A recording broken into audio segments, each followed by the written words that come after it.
Pemirsa, polemik suplai dan harga material galian C bagi sopir material di Kabupaten Buleleng tampaknya belum tuntas dalam waktu dekat ini.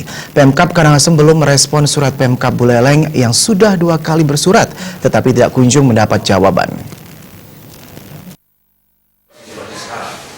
Masalah suplai dan harga material galian terus berlanjut. Bahkan para sopir dari Buleleng sudah menghadap ke Pemkab Buleleng dan DPRD Buleleng untuk mencari solusi.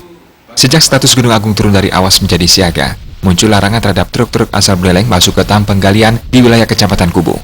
Mereka hanya diizinkan mengambil material sampai ke depo Sambirenteng. Sebaliknya, truk asal Karangasem justru bebas melenggang masuk ke Buleleng. Kepala Dinas Perhubungan Buleleng Gede Gunawan mengatakan, Pemkab Buleleng telah 2 kali menyurati Bupati Karangasem. Dalam surat tersebut, Bupati Buleleng bahkan secara tegas meminta Pemkab Karangasem segera menetapkan harga jual minimum terhadap material galian C di depo pasir dan dibuatkan surat keterangan resmi. Hanya saja, kedua surat itu tak kunjung mendapat balasan dari Pemkab Karangasem. Pihaknya berharap segera ada keputusan harga minimal, sehingga tidak terjadi gejolak di bawah. Jika pemerintah menerbitkan surat keputusan harga minimal, dipastikan semua sopir pasti sepakat.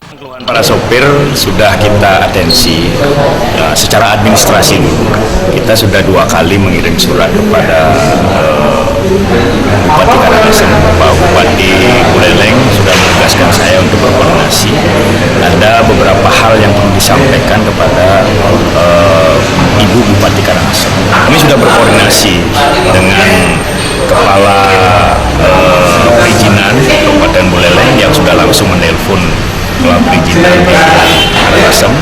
Itu ternyata sampai sekarang belum SK. Nah, ini akan menjadikan tetap di bawah itu menjadi kurang bagus.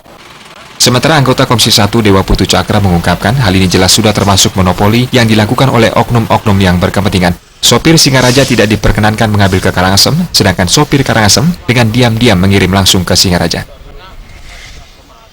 Sedangkan mereka beberapa yang mau bahan langsung ke perusahaan-perusahaan, kan mati warga kita. Satu sudah tidak bisa bekerja dengan membeli mahal, dengan membeli mahal. Kedua, mereka langsung bisa masuk ke Buleleng. Nah, dasar hukum kita tidak ada untuk cegah mereka. Sedangkan kita ke sana dicegah. Malah ada warga kita yang membeli langsung harus bayar dulu. Membelinya di sana, di tukar labu lagi, bukan di peguyuban ditanya, tidak. Membelinya tukar labu, bayar sendiri, bawa mobil sendiri, di pasar diturunkan.